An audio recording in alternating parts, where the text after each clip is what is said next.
Hey, Jeff, do you know what type of podcast we are? Well, we're not a history podcast. That's correct. We're a comedy podcast. So any jokes, skits, or anything else we say is not reflective of our organizations, businesses, or any sponsors that we're associated with, even charities. So remind yourself, if you're offended, it's okay. It's just a joke.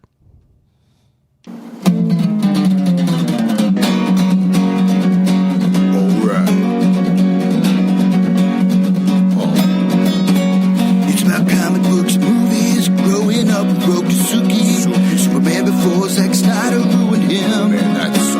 Michael Keaton was the best Batman, while Christian Bale was just deadpan. No one remembers the other ones. Princess Leia in bikinis and Transformer Lamborghinis. Please don't let Shia LaBeouf ever act again. Please, God, no.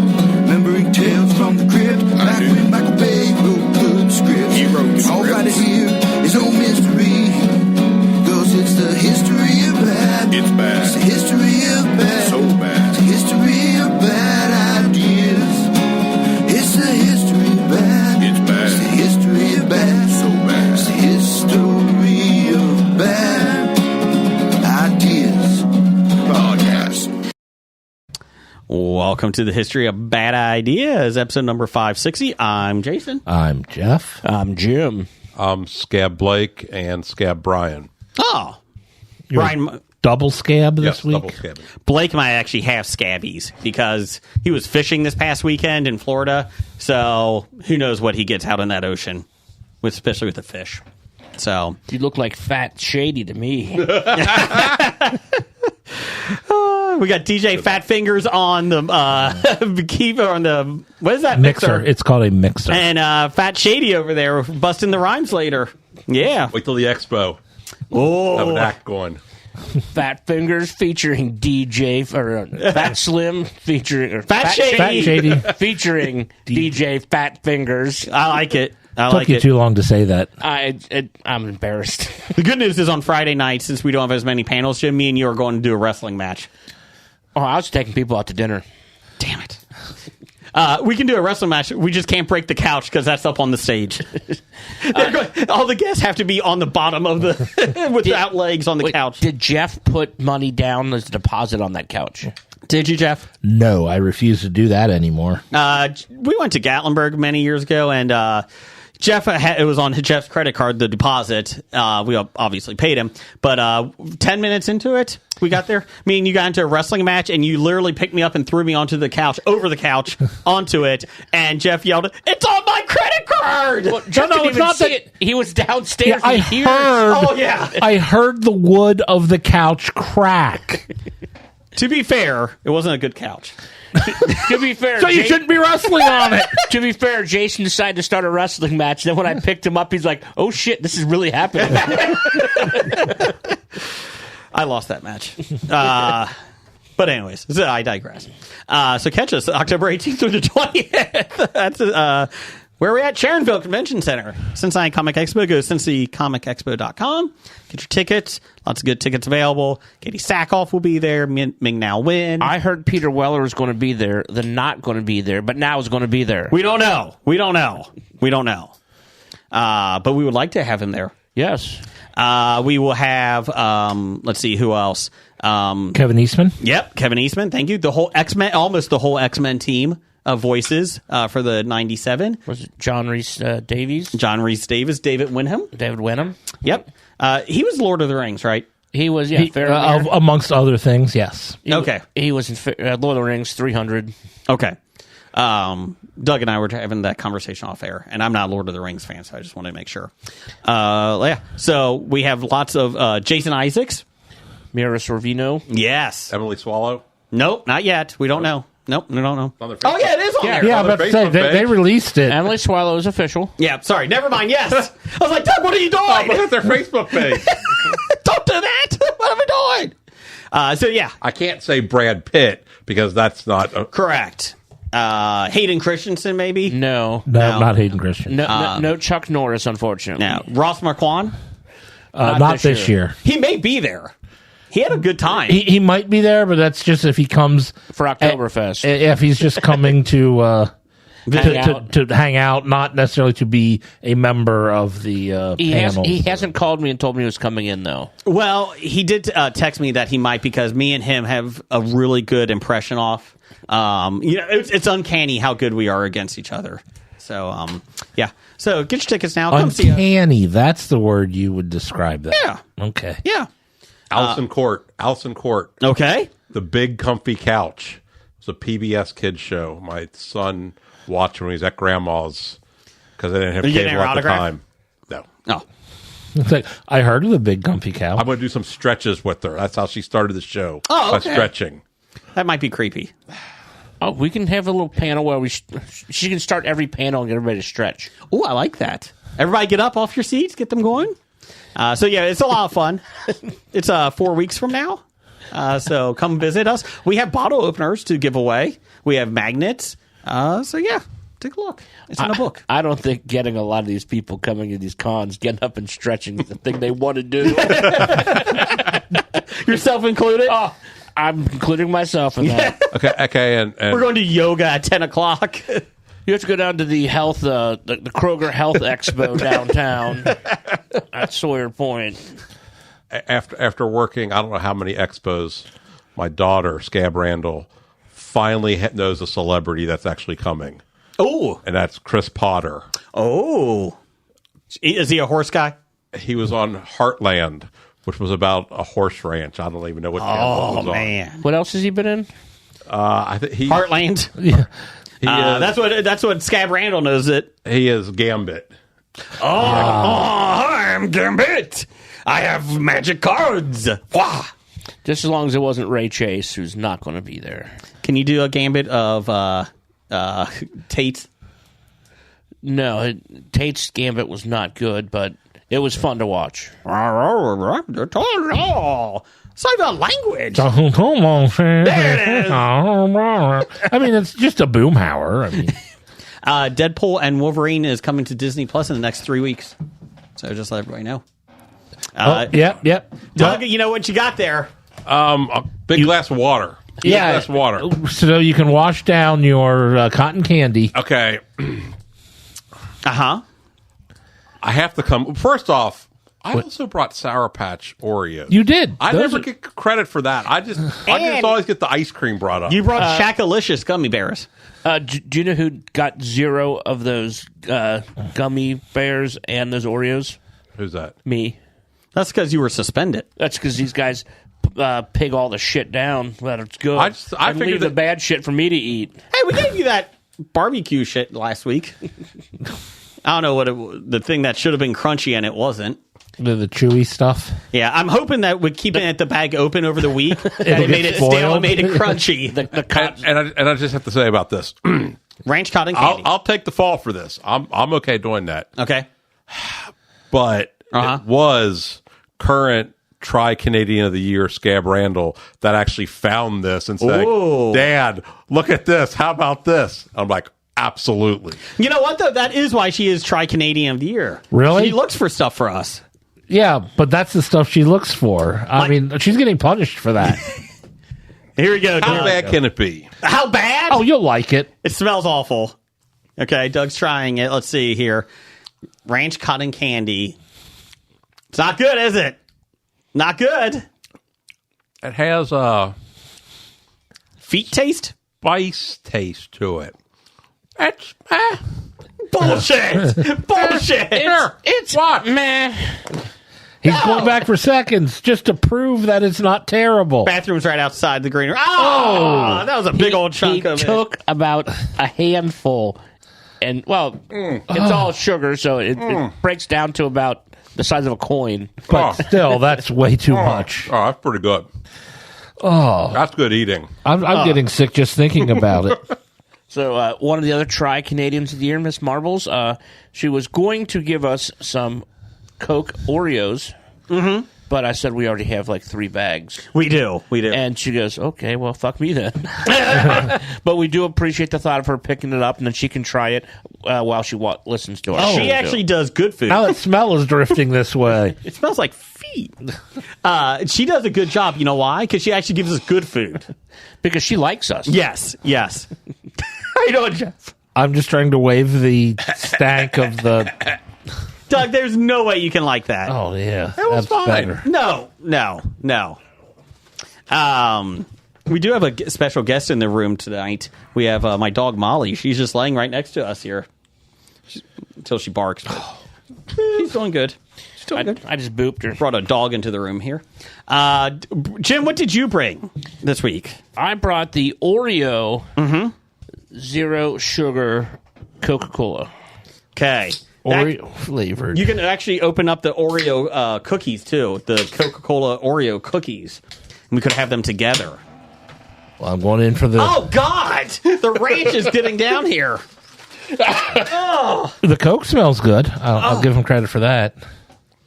No, I only need one. Oh, Zero. God. I've had one already. I've had one already, too. God, the ranch. But I'll You've take already it. eaten these. I bought one for my kids. I was in Target. That doesn't mean you're allowed to eat them before Sorry. we try them.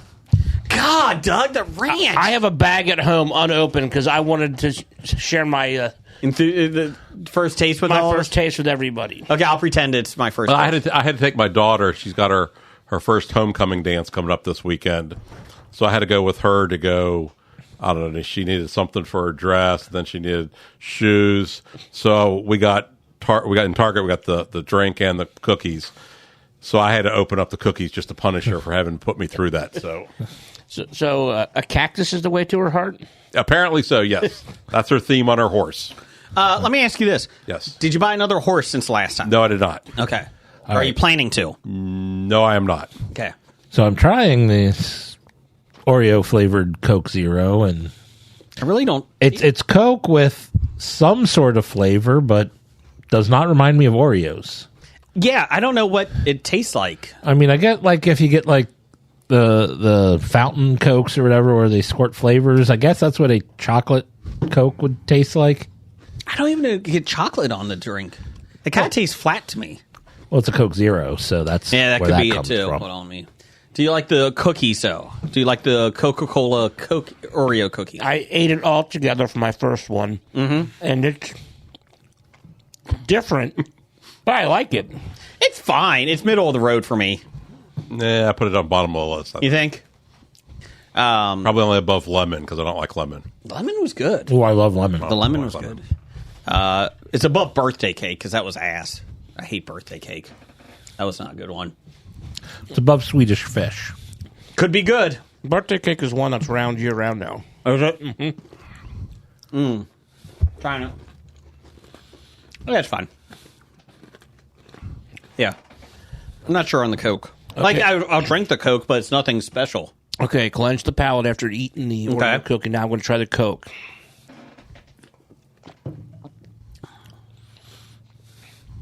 It's fizzy cookie flavored is what it says on the Coke. What do you think, Jeff, on the cookie? I'm not sure. It has a red cookie outside and a chocolate. I'm wondering, are those different flavors? Now I got to try. I think they are. Yes. I got to try the red one by The different itself. wafers? Okay. Yeah. I don't know. Like I said, it's not. When I tried it, it was like, it's nothing great. And my kids, who obviously love Oreos, they weren't even that impressed. What is your opinion of like the Pop Rocks and the icing? Oh, no. Don't like that? No. I'd like to. What's last one we have? The Pop Rock. Yeah, there's something else. The Star Those Wars, was the 4th of July? or- the Star Wars ones. Yeah. No, Star Wars had like extra sugar. It wasn't the Pop Rocks. I think it was the 4th of July ones had Pop Rocks in it. Fireworks, I think. they Yeah. called them. Yeah. That's right. I mean, that's fine. I mean, it's just. I think there's a lot better. I didn't Oreo. even notice the Pop Rocks until I took a drink after eating the cookie. And then I'm like, okay, now I feel that. You did it for the cookie. Yeah. While those guys finished up eating, I was at Horror Hound this weekend. So was Brian. So we went there. So we appreciate the press passes for that. Thank you for getting the double R's said. You're welcome. How was Kevin Smith?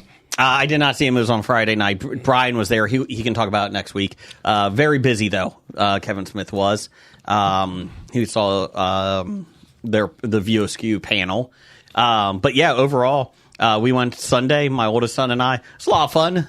Good times. I wanted the Joey Lauren Adams autograph, but she was not at her booth at that time. Cole Sprouse, who was Jughead in Riverdale, had a huge line at like 3 o'clock on a Sunday. Skeet Ulrich had a huge line. Did they have your picture up by Cole Sprouse so that you were not allowed within 50 feet of him? I wore a fake wig, and Was my picture still next to the Joey Lauren Adams booth? Not allowed there. it was both of ours were next to it. They're like, you see these creepy guys? Get them away. I thought you said the thing expired. The date on the restraining order expired. It got renewed. So Just because I kept on trying to break into dressing rooms to see her naked. okay, that's not creepy. Well, he saw it in a movie. Oh, that's right. Have you seen Mallrats? Oh, that's right. Speaking of that, Just out of curiosity, Yeah. What does the View Askew universe have to do with horror? nothing. Okay. Well, no, because he did do Tusk. That's a scary movie. But is that in the View Askew universe? Uh, I think that's a different universe. I think Dogma could be scary a little bit. hey, Doug, can you go upstairs and open the door? We got another surprise guest coming. Uh-oh. What? Yeah. Yeah. So, So you're saying I shouldn't have locked the door? yes, Doug's going to get it. Okay, well, Doug's going to get the door. Jeff, give me part of the body, plural. Toes. Jason, give me a plural noun. Penises. Because I wouldn't say penises are part of the body. Jeff, give me something alive. Frankenstein's monster. Ooh. Okay. Jason, give me a celebrity.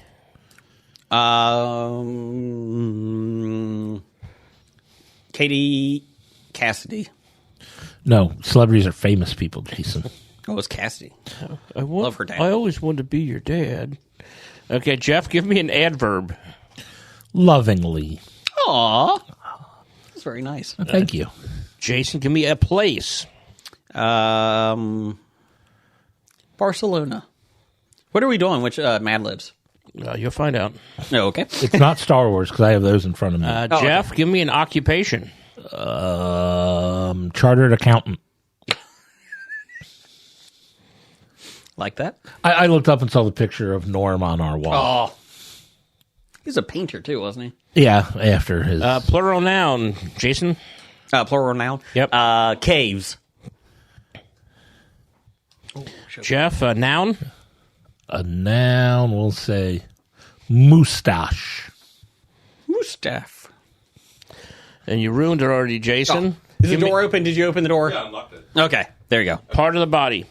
Part of the body? Yep. You already Nipples. You already used penises, so. Doug, give me a verb. Cheat.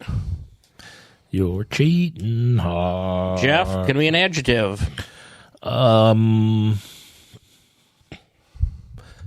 Fun-loving.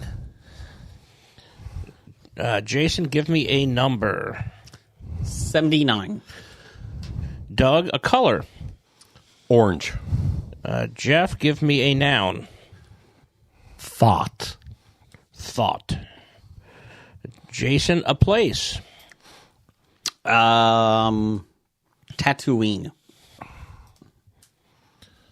Oh, I should have gone Hoth. Better Should have, but you didn't. Doug, part of the body. Everybody gives me a part of the body. Elbow. Knees and toes. Elbow. And Jeff, a plural noun. Plural noun. Sentiments. It's the worst one you could have done.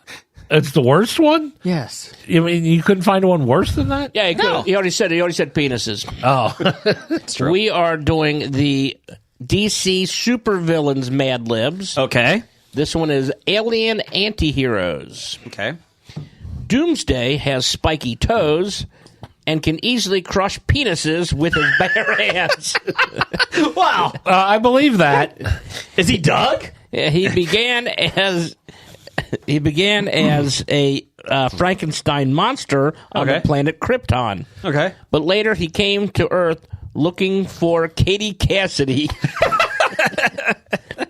lovingly tearing apart Barcelona to find her. lovingly. That actually kind of makes sense. Okay.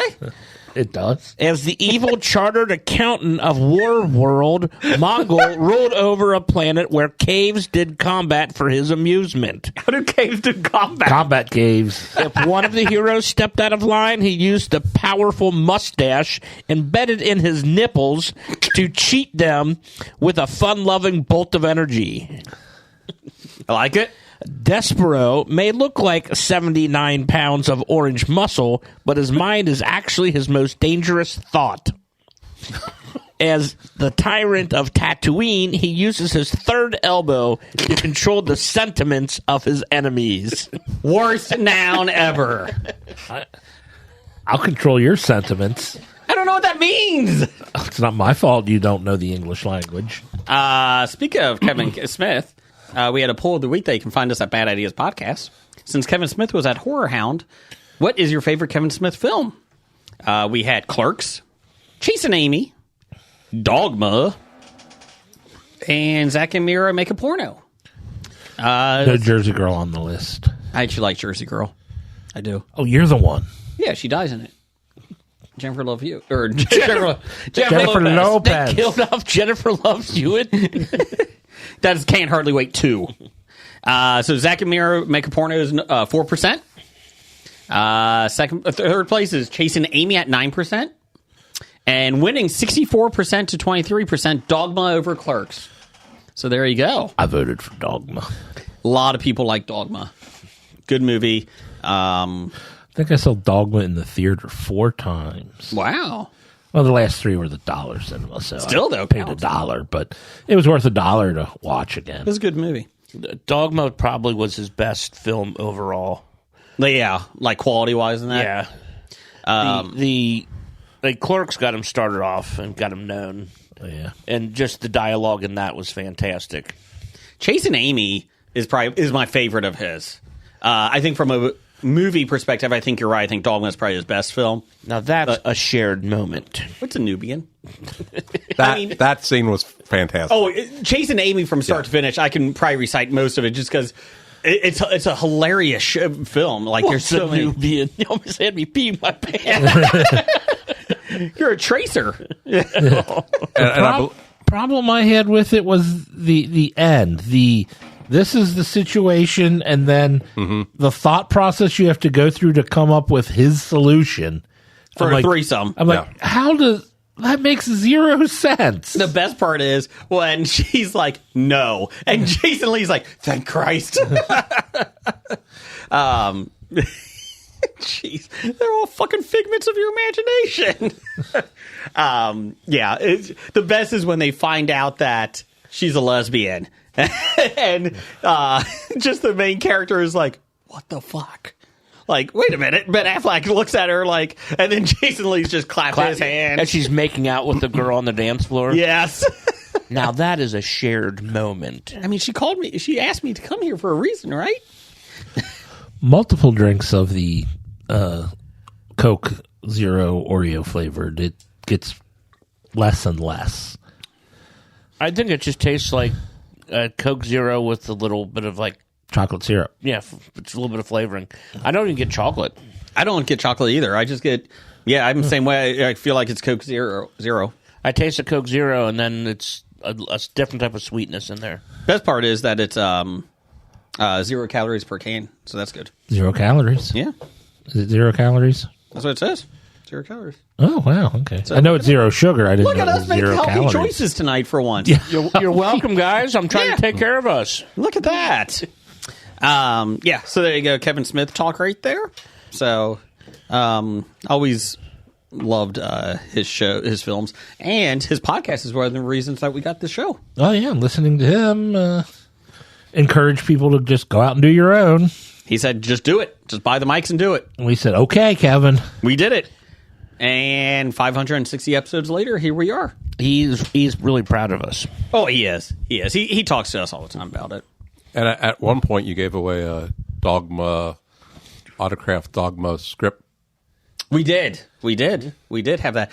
And it looks like we have another guest in here. Look at this. Look at this. We're on the air right now. Well, we started about 40 minutes ago, but I know you're on Andy time. So We're only 23 and a half minutes in. you can come down here if you've got another mic right there. So there you go. Or you can just grab this mic over here too. We have Plenty of mic. We got 6 mics. a plethora of Yeah, mics. get that mic there. We have Andrew. I'll just turn up every mic.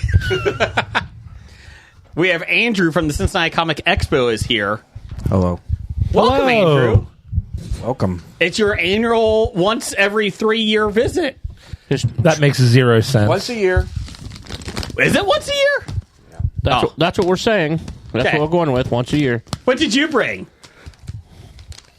Healthy snack. You got to talk into the mic. Yeah. A healthy snack. Yeah. Mini pretzel. Instead, he's putting the bag next to the mic so you can hear the crinkle of the bag, not his talking. Thanks, Jim. We just did the promo for the Cincinnati Comic Expo. We were very happy that Hayden Christensen might be there. Not. He's not going to be there. Brad Pitt. Brad's not going to make it this year either. Ross McQuan is coming back. Not He's this my year. special guest. Yeah, we may have jumped early and picking up that Chuck Norris Funko. Yeah, just a little. That's very unfortunate.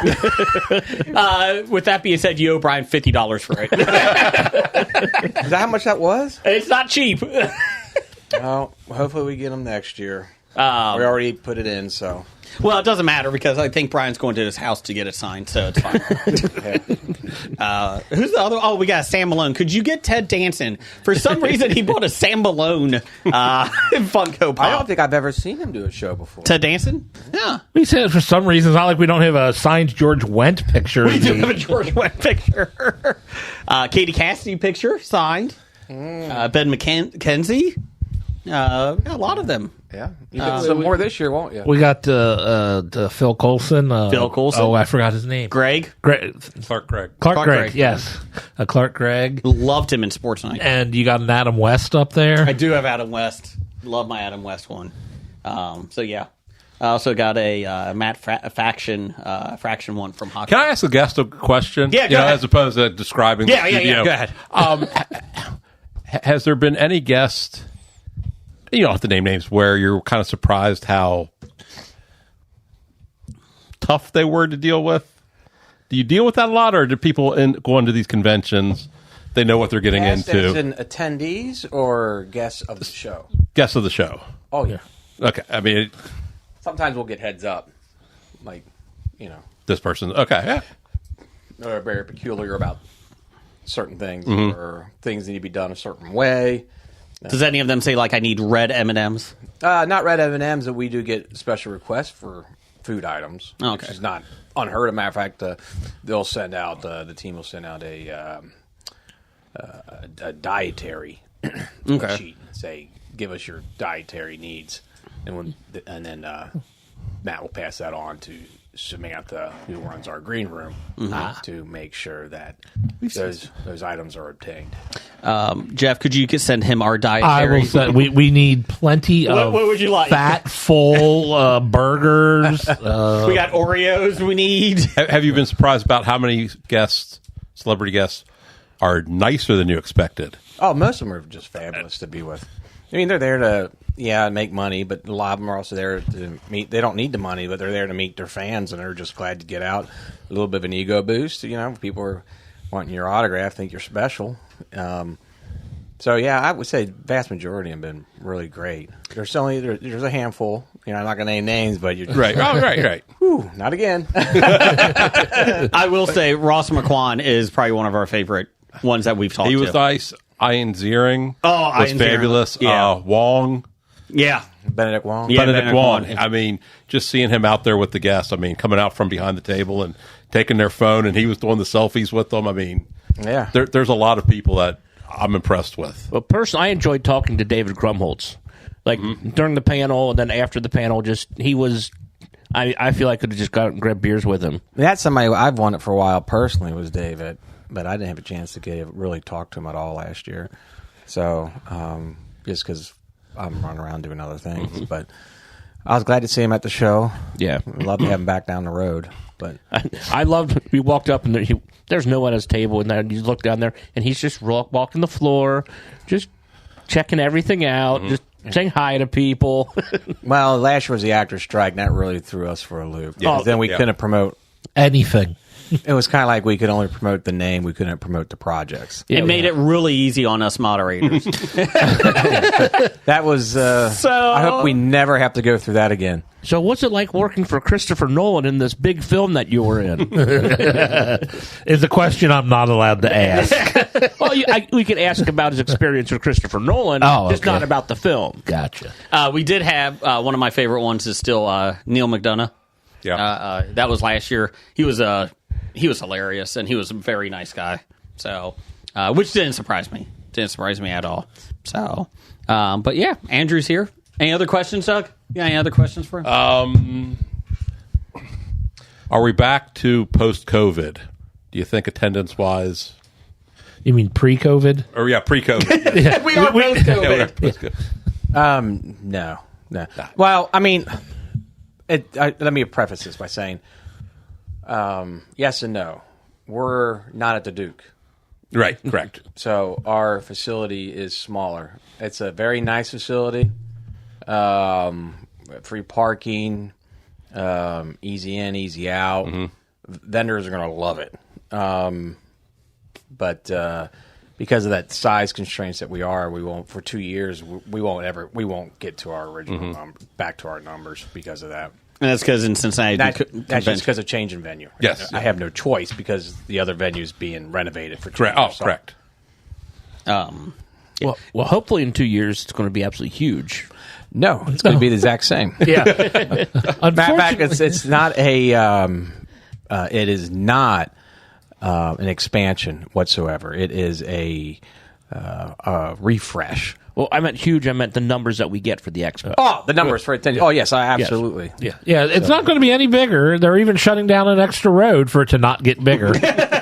Yeah, and I've been waiting to see like official diagrams or blueprints, and I've never seen them. I've asked for them, I think, again a month ago, and he said he still hadn't seen them yet. The guy I spoke with, so I don't even know what's actually going to look like. I've heard rumors and rumblings, and this is happening or this is happening, but I can't confirm it or deny it. But it sounds like one thing's for sure: we're losing our traditional green room spot on the show floor. Oh, so, no. yeah. So this is just the way it goes. They can stay at my house and do that. It's going to be a tough travel taking them from the green room to their thing and back if we have to drive to your house. And We'll be fine. We'll be fine. We'll have a little trolley. We'll be fine. But the good news is the streetcar is going to run near Duke Convention Center in 2 years, right? it is not. Nope. No. The one place it should be going is where it's not going. Yes. But it's okay. Like right on 5th Street down there, it's within a block of each other going up and down either side of Fountain Square, but nowhere near the convention center. Why would Or the casino. Or the casino. Yeah. Like if you wanted to go from the convention center to the casino, you couldn't do it on the streetcar. You could, but you still have to walk 8 blocks. Yeah, you can take the streetcar and then end up a block away from where you were when you got on the streetcar as it went down and around different parts of the for people city. that don't know, we're in Cincinnati, obviously, and we got a streetcar downtown, and it does not connect to major items. It does connect to the Red Stadium and Bengal Stadium. It connects down to the banks of the stadiums up to Finley Market and the OTR district. Yeah, and the library. So, but not to the convention center or the casino. Not to the convention center or where the major hotels are. Correct. Yeah. Which people coming out of town are probably going to use a streetcar. It was great that it connected to the library, which was closed for 3 years. For renovation. Okay, they're going to be an outdoor aspect of the convention center. Is there any chance you guys would do anything with that? I've actually already was eyeing that because they're going to be putting a pavilion across the street, an outdoor pavilion, but we had to find out. The wording to me seems a little confusing. Is actually who's renting it? Is it? It almost seemed like how I'm interpreting it is that if somebody's renting the facility, then we have to rent the space from the convention center management, which means I would have to force to rent it from them, which then means a higher cost overall. Oh, it's not part of. But if you're not renting it from the convention center, then you rent it from the 3CDC, which is downtown. They manage a bunch of the little pocket parks and parking, and they basically control the city. they'll be renting it. But my experience with them in the past, like with Fountain Square and things, is that they're much more reasonable. So I would rather rent it from them at this point. I shouldn't say it out loud to our friends down at the Duke, but in my experience, been 3CDC in the past has been easier to work with. Hey, Doug, Yeah. 2 years from now, on that Thursday we get down there, just rope it off. Yeah. Just rope it off. Don't Don't worry about it. Is it true that working with 3CDC is like working with the mob? Moving on! Okay, now. So what you're saying is we just show up with our own signs and Yes. we just put them on the thing. Yes. It said reserved. Yeah. and we just go there. That's how it works. okay. I mean, I love working with the Duke people. I just should preface that. I just know that there will be additional costs that will be added versus one venue versus renting it from one area versus another. That's just my hunch. So outdoor dance party. Well, that's what we're thinking. Maybe we have the after parties on this pavilion and bring in some musical acts and things like that. So people are leaving the convention center. You'll be right there, and we can have our parties right there. I can do like a stand-up gig, like with impressions. No, you can't. Yeah, we driving them away. That's the end of the night to That's get true. everyone to I don't leave. really, it's still years away. I mean, but it's just Well, That's a nice- pavilion will open in a year and a half. It sounds like the convention center is still 2 years away. That's if it's on time. I mean, there's Got to be on time. They were told there's no other option. Well, they said Sharonville was going to be on time, and that took an extra 8-9 months. So this is a lot bigger project, and if it goes more than 9 months, then we lose another year. So And then at that point, we're just having it at our house. Just Bob's Studios. So, You can just do it in the neighborhood. Just close off some streets here. yeah, we'll be and- fine. We got a security guard at the end. But they are tearing it down now. So I drive by it 3 days a week, and they are really gutting the outside of that at this point. And the historical arch that was part of it, that's almost down now. So Oh, wow, okay. I guess they're saving that and storing it somewhere. And all the artwork on the outside of the building, I'm assuming, took off the historic pictures. The murals? The murals. Murals, yeah. Yeah, I you know what? I actually haven't looked that way because I always come down to one street, Okay. and I haven't looked to the left to see if they on that intersection there where I could see it. But I imagine they. I don't know if they're gone yet. I don't think that is. I think they're still there, but they have to get rid of them somehow. Yeah, I mean, if they're, I would hate to see something happen to those. I think that was like $1 million project to move those murals, $1.5 million or something. Well, they can move them if there's more room back. They can put them back to. They're not the, going back. back to the. Those murals are not coming back to the convention center, from my understanding. Okay. That's what I mean. They move them back to the Union Terminal. Human Terminal where they were originally. If I know Andrew as well as I think I do, he might buy one. I don't think they're going to let me. So is the Cincinnati sign on the side of the That was that's a big going away? uproar with the local community, and I think that's going to be staying. It should say. Are they going to fix it? I think that's what they're going to do: is fix it, make it better. Are they going to make it so the T isn't capital, but all the other letters are small? Capital actually- T, but everything else is lowercase. It's actually going to be spelled out Cincinnati. Yeah. They put the A at the end. They're going to put two T's at the end. Maybe it'll just be Cincy or Natty or something. Save some money. Cut off the other letters. Spending $200 million. If I go down there and it says the Natty on it, I'm going to burn the building down. Again, Andrew will have the other letters if I know him. Hey, I got it at an auction. No, but it's going to be a really nice facility when it gets done. The building, it wasn't bad, but it because I've been to some other convention centers that are rough, but ours, it just needs a little facelift. I didn't think they were going to do this. I mean, this is a complete gutting. But yet they're getting no extra space out of it. That seems to be a problem to me. No, and the Anchor Hotel hasn't been announced yet, and from my understanding, that's going to open up maybe a couple years afterwards. So,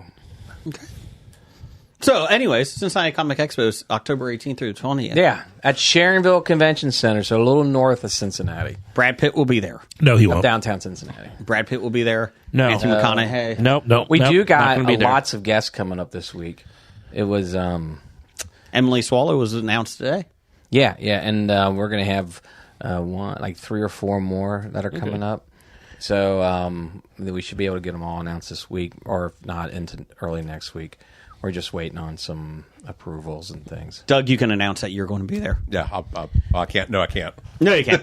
Doug will not be there. And it is Emily Swallow, Yes. not Swallows. Yes. Yes. That's a completely different person. Yes. Now, Yes. now, is this just the final few weeks? Is this just an adrenaline rush for you, or is it just nothing but stress?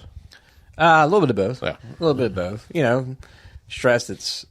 We're going to miss something, forget something, forget to purchase something. You know, you do all you can, or there's just a lot of moving parts. Thank God I have a great team that helps all around, because this when we started the convention back in 2010, it was difficult then, just with me and Matt and my kids and a couple volunteers. You know, we could do it, not an issue. But you know, quickly there, within 3 years, we realized, wow, this is getting to be pretty complex. There's a lot of moving parts you just don't think about. It's just like you're sitting up there just taking emissions. You know, think about it. Every time you're flying in one of these celebrities or a comic book guest, you probably have a spouse or a handler. And on top of that, you probably got an agent that's going with like a couple. If there's a bunch of people coming, you probably got their main agent coming with them. So it's just not. So every time you see a guest, just imagine there's another one or two persons that we're having to take care of. And a lot of people don't understand that. And there's all those dietary needs that need to be met. And there's a lot of contracts and facilitation of that. All the hotels, you know, and then you got people with the hotels and different names that have to be used. And then you got at the last minute, you might have a flight change, flight delay, and you got to make sure the hotel's keeping their rooms, you know, because if you get in like past midnight, and let's say your plane got delayed and you're coming in from LA and your plane got delayed, now you're coming in at 1, hotels, they'll cancel the room at midnight. Yeah. And then they show up and they're like, hey, you don't have a reservation for you because he just got canceled an hour ago. So that stuff happens. So you always have to make sure you're, the people that are handling that are on top of it. Then you got all the car services that got to get booked, because once they get to town, the airport, they got to get taken care of. They got to get to their hotels.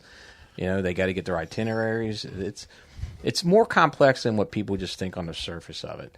And even booking a town is a challenge, because then there's a lot of shows, so there's a lot of competition. But not only with competition, there's also contracts. So there'll be, like, we run against a guest that we were looking to get the other day, but some other show had a clause that we didn't think there would ever be a mileage radius issue, but there was with this one, you know. So they had a 290-mile radius, and which stopped the guests from coming to our event because of it. So, but we didn't think that would happen. That's a pretty far radius. But you got those type of things going on. So when town's getting booked across the region, there's non-competes before and after shows, mile radius with the competes. Damn it, Brad Pitt. So it's just not so easy. It's just, we'll go get this person. Yeah, you may want that person, you know, Yes. but that person may already booked that weekend, or he may be, or he or she, or whoever they are, may already have a show that they were doing a month before you or 2 months after you. They already booked it, and you're in that mileage radius. See what I'm saying? Yes. So it's just not so easy. It's like just getting names. And think about it, it's just not, there's our event. How many other events are you aware of in the region? There's probably 20, 30 shows Oh, yeah. throughout the Yeah. year minimum, Yeah. just in Ohio, Cincinnati, and Kentucky. There's probably 30, 40, 50 shows. So in all these shows have all these guests. So it really gets to be kind of like juggling pieces of like a puzzle. Like, all right, here's who we want. Then you find out, okay, who's actually available. And then you have to find out, do they actually want to come? And then you got to, when you get their details, like, is this financially feasible? You know, Right, Does right. it fit in the budget? So Yeah. it gets to be like, you know, so the list of all Yes. these people quickly gets down to this certain number. Did you find it easier to book people when you can say, hey, Oktoberfest is the same weekend. Come on in. Some agents asked about it, actually. We had a couple agents. But for us, it was, all it did just drove the price of the hotels through the roof. Oh, and yeah. they didn't want to give us hotel room contracts anymore. So, like the Hyatt was telling us, like, we can book these rooms regardless without you. So we just put them on the open market. I don't need to give you a discount. So and that was like using that for like our main host hotel. So a hotel room that used to be, this is going back several years ago, it would be like $125. God, I wish I could get those rates now. But back when it would be $125, they said, well, if you want to, we'll give you $125, but if you want to be on Oktoberfest weekend, well, now we're going to charge you $190. So that would be the dramatic difference. And when you're booking all the, you may seem like, oh, it's just $60 Right. or whatever it is, but when For every person but coming. when you're yeah. talking, several hundred nights, it starts adding up a lot of a difference. So what the interesting thing with that was, so the hotels are telling us we're going to raise your rent, okay, on all your hotel rooms. But then when we went to the Duke facility to the convention center, they said, well, it's harder for us to rent Oktoberfest weekend. So if you move off Oktoberfest, we're going to raise your rent. Kind of like where do you want to get hit at? So nobody wants to be here, so you got a discount because you're here on a weekend. Nobody else. So it was kind of like, we'll be on Oktoberfest. Well, then we're going to raise the rent a lot. And if I'm on Oktoberfest in the hotels, we're going to raise your room night. So we were like going to catch 22. At the end of the day, we chose not to be on as much as we could, if it's possible, not to be on Oktoberfest because it's. But now Oktoberfest has moved. It's down the street more. It's not like before. It used to be right in the heart of the city. Yeah. Now they took it down to Yeatman's Cove and Sawyer Point, which is like The opposite side. the opposite side of the city. And the streetcar don't go there. So It does not. I think that hopefully when they open up the new host hotel, which is supposed to be like 280 rooms, I believe, or something of that nature, is that it will allow for a more competitive pricing nature in downtown. So I'm hoping. I mean, you can take them to that Comfort Inn that's right down on 8th Street. I know what you're talking about. Where the bottom of it looks like it's a storage facility. And, To be fair, they only rent by the hour, so it might be cheaper. They have the cheapest rates going around downtown. yeah, For if you obvious reasons. if you want to buy your drugs, it's you just got to walk outside and put your hand out. Hey, Brad Pitt, I got you a hotel. Problem is, you're going to have bed bugs and scabbies. So take your pick. Probably the least of your worries. You all have good entertainment at night. So do you get any time off, or is it as soon as this one's done, you're on to the next one? Yeah, I mean, we're already spoke with Matt, and he had an idea, and we're going to go with it for next year. So he already's putting the feelers out for next year for a big reunion or something. It is funny, though, like, if you try to talk to Andrew for the next 3 weeks after the expo, it's like he's a bear. He goes into hibernation. It's like, Andrew, how you doing? It's like, can I talk to you? No. No, I mean, after when the show's over, usually that was like our downtime.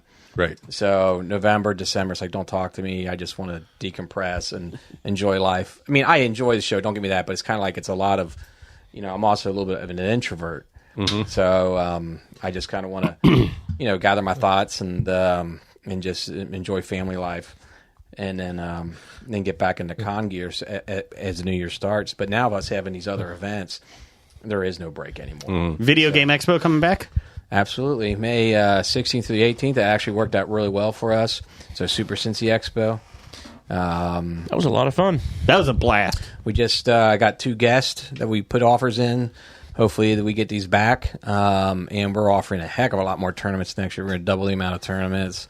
We're going to offer some more stage performances. And, so that show is going to be pretty much half of its vendors, a little bit of celebrities, and then for voice acting for video games, and then the other half of the show is just going to be all about tournament gaming. People enjoyed the Tecmo Super Bowl one that we did on the stage. They Yeah. enjoyed that one a lot. I think if we get more time to promote it and get it out there, I think it'll be very. And now we got the patches and everything else, so Doug still needs a shirt. we'll get shirts. The look I saw was "fuck you, Jason," and that's what I gave him. Well, and Andrew is very. I love Andrew, but it's funny because he was asking for shirts for the Comic Expo, and I was like, "Now hold on, is Brad and Doug getting shirts, or do I need to put them down?" And then it was the same. Fuck you, Jason. He doesn't say it. Let's see, titles for the show. Fuck you, Jason. I made sure we got plenty of extra shirts. So, Doug, you might get one. I based off the volunteer registrations and extrapolated that from what we ordered last year, and I think we'll be fine. So everybody will make sure they get their shirts. Some asshole group, the Hobie group, has like 14 people. No doubt. Man. And they're all double X and triple X shirts. Hey, I'm XL. I'm only 1X. Give me time.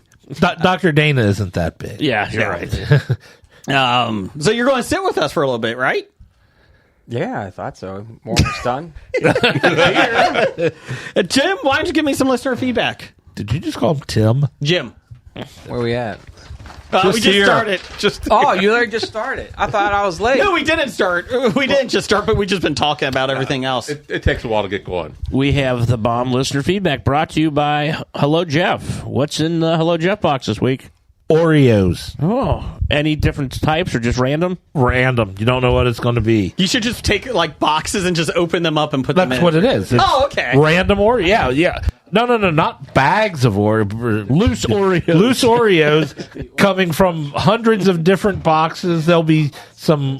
If you're lucky, you get an Oreo Coke. If you're unlucky, you get cheap sandwich cookies from Duplex. Well, first we have from that one guy, Number one fan. Ape Hands, Can't give yourself a nickname. 7. Beaver Hands. Dunkaroo Doug. Beaver Tail. Kurt Rambo Expert, Sunny D. The Postman. Joel of the Licking. Fat Shady, Oh, Fat Shady. Freaking Postman. That one. Doug. Why don't you read your question there, Doug, since you're here? The Mascot Hall of Fame just inducted Lucille from the San Francisco Giants, Monty from the University of Montana, Orbit from the Houston Astros, and Jackson DeVille from the Jacksonville Jaguars. Which one is the least deserving? Jackson. How What? many They love Jackson and How many they put in a year? Too many. I always thought Lucille was from Arrested Development, so that's what confused me. Lucille 1 or Lucille 2? No, the loose seal. Oh, that bit off. Buster's hand. Yes. I do not know Monty from the University of Montana. So, because I don't know him, I'm guessing he's the least deserving. What makes me mad when they do like the baseball top mascots and they put like Andrew just tried the cotton candy. Did you just give that to him? yes he did. I just asked him if he wanted to try some. I am somewhat of a cotton candy connoisseur. He tried some. And let me tell you, and it that was- is by far rancid. That is terrible. The worst. And I love all cotton candy, and this has got to be by far the worst thing I think I put in my mouth in a long time. Would you like some ranch ice cream? No, this is awful. See, there you go, Doug. Oh God. And now it's in your mouth. You can't get rid of the taste. It ruined your Mountain Dew, didn't it? He's leaving now. Yeah. I don't know what we're talking about. Let's move on. From Russell Skinner at the Skin Doctor 45055. A new trend amongst hardcore environmentalists is buying rags, basically, and using them instead of toilet paper. You then can wash the rags instead of wasting toilet paper. Thoughts? I saw this. Anybody I tell this to, they're appalled by it. Well, I mean, it's like cloth diapers versus disposable. That's all. You wipe your butt, and then you throw it in your little Washing machine. That little thing. Yeah, it's called a washing machine. I was going to say the diaper genie thing. So it. The next time I'm at the desk job, and they ask for suggestions on how to save company money, I'm going to put this in there. Also, just to let you know, at this Cincy Comic Expo this year, we now are not having toilet paper. It's just towels. Well, first we should have bidets there. Oh, So, work on so you that. clean it, and then the towels are just really to dry. BYOR. I like it. I like it. Thoughts? Yeah, no. No, thank you. That's disgusting. Yeah. From Dana Gardens. Do you shower before you go to bed or when you wake up? Jason does both, Yep. and 2 more times in between. I take about 3 showers a day. That's not good for your skin. I know, but I like it. Makes me clean. If I'm going to... Do you use moisturizer? No. You should. Well, I do a little bit, yeah. More often than not, before. It depends. If I am going to, me and my wife are going to be intimate, then I will shower before I go to bed. But regardless, I'll always get a shower in the morning because it's the only way I'll wake up. Do you wake up in the morning? Yeah, that's the only way. Eventually. I got to get a shower. I have to have a shower. If I don't get a shower in the morning, like I just feel like No. junk all day. Well, I grew up with two older sisters, so there was no bathroom in the morning. Yeah. So I got used to at night. So and I sleep until I have to get up, and I get extra sleep by not showering in the morning, by showering before I go to bed. I'm the kind of guy who I never want to go to bed when it's time to go to bed, so I stay up longer than I should. And then when I wake up, I never want to wake up. So whatever I'm supposed to do, I don't want to do it. So I can put off going to bed by taking a shower then. But I will never get out of bed to take a shower. For me, it just depends on what I had going on. If I have time at night, I will. Or if I did something strenuous where, I should shower before I do anything, I will. I mean, If not, then I'll do it when I get up in the morning. hell, I brush my teeth before the podcast. Nobody likes bad breath. I do. I like bad breath. Oh, okay. You brush them before each interview, too. Yes. Yeah, I do. He does. I know. At the Comic Expo, I do have the little brushing teeth. I don't understand why they call it bad breath. I mean, God. What else you got? Next, we have from Steve at EILFM. Everything I learned from movies. How many games will the Bengals win this year? How many will the Browns give away? He asked us this last week. Is this the question he asks every week? No, I just think Jason forgets to take it off the outline. Stupid intern. Intern fax machine forgets to take it off. So we already did that one. Sorry. Well, my answer changed from this week. Okay. Because they can't win 19 anymore, so now the answer is 18. Okay. 17. Oh, no, 9. Yeah. With the Super Bowl. Yeah. Okay, we got some corrections from Jacobo at Tweets by Jacobo. I never tweeted anything about gummy bears. I would like an apology from Blake for talking about that. Good luck. Blake doesn't apologize about anything. No. Hey, Andrew. Wait. Do you remember the Gummy Bears cartoon? You need a mic. Gummy bears Gummy Bears. bouncing here and everywhere. Where do they come See, from? somebody actually knows the song and Where- doesn't babble on for I know the minutes. song. Where do they come from? I don't know. Hey, Gummy Bears. Gummy Bears. When you were looking at musical acts, don't look that way. So the song was written by, what's his name? Williams is the guy's name. Paul? No. Oh. It's John Williams' son. Oh.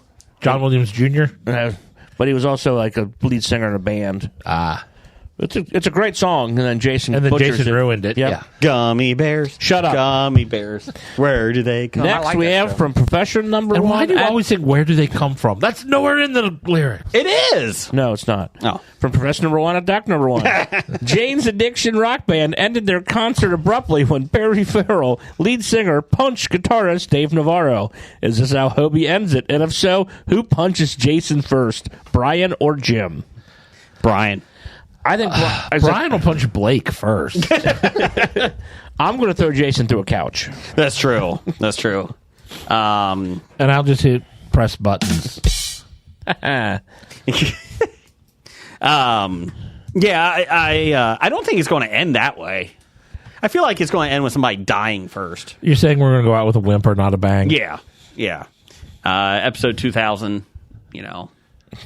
Oh, I'm not even planning on making it to 1,000. You better. I'm going to be dead by then. Do you really want me in charge of this? No, I don't want you in charge of that. Okay, then you Quit got to touching make it my to buttons. 1,000. Brian will take care of that then. But I thought I was... That's kind of loud. I thought I wasn't going to be here at 9:98. When That's the Automan episode. 989. 9 to 9. 9:89, I was going to be gone by for the Automan episode. You should be able to have a hammer with you, Jeff. And every time Jason reaches over to touch the board, you can smack it. Can we get a hammer for the studio? Ask Andrew. Let's see here. Jeff, can you give me some news of the geek? That was really cool, too, by Dave Navarro, who actually kept his cool in that fight. Dave Navarro, I think, because it was Perry Farrell hitting him. It didn't hurt. Yeah.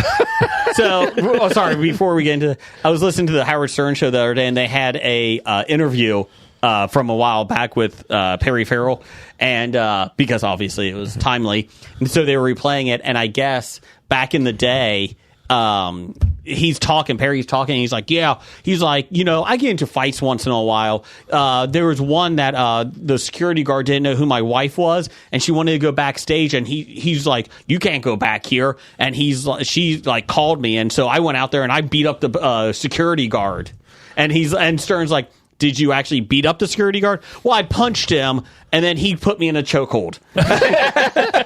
It's like, yes. So it was like, I think he has some anger issues. And somebody who weighs like 140 pounds, Yeah. and he's like 6'3", should not start fights. No, they actually canceled their tour. Oh yeah, they broke up. Shocked. So did REO Speedwagon today. Yeah, I saw that. Did they get into They're a fight done. on stage too? I guess there's some issues. Irreconcilable differences. Who would have had Oasis as the only band that hasn't got into a fight on stage yet? Yet. Yeah, they haven't been on stage in 15 years. That's true. so That's true. Jeff, give me some news of the geek. it's time for another installment of the News of the Geek. We are not doing the Lord of the Rings thing right now. Because Blake's not here. Yeah, that's true. That's What we need to hear is Blake go on and on and on about why the Lord of the Rings is fan fiction. These are why we. This is when we should do Lord of the Rings talk. Okay, wait a minute. Mike. Microphone. Talk in your microphone. Oh, do I need to? Yeah, so we can hear. I'm a massive Lord of the Rings fan, and I am just not interested in it. I couldn't get past 10 minutes of the first season. I'm really into it. No, you're not. You're not a fan of Lord of the Rings. I know. I'm not a fan. I got through 8 or 9 episodes, and there's nothing driving me to come back. It just seemed boring. Even my son, he watched it all, and even he said like it's just nothing really happens. So it's like the movies. So I was just like, well, okay, I don't need to watch it. But the War of Rohirrim looks good though. I know it's an animated feature, so I'll go in it with with a different perspective. But I'm looking forward to it. That's December. Yeah, Comes out. like Christmas. Well, Jason almost got punched there, everybody. So it was almost Jim was almost the answer to that question. This is one from Follies of God. Jeff, you shared this. I It's a did? Did You Know? Yeah, Oh, no. about Dick Tracy. Oh, yeah, I did. This is funny. In 1990, Warren Beatty made a Dick Tracy movie, but no one would let him make another one, and he even tried to do a TV show without him. They even tried to do a TV show without him. He got so mad, he decided to find a loophole in his contract and get decades of petty revenge.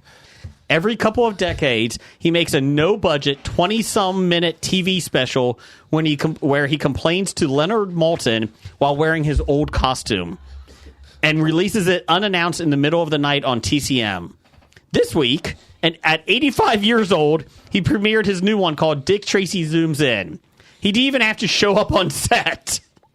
However, he has gone to court to make sure that they legally count as sequels and thus renew his rights to the character.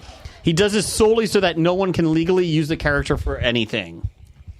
This new special will make the character his until 2027, when Dick Tracy goes into the public domain and anyone can use him for free. I sense a scary movie with Dick Tracy coming out.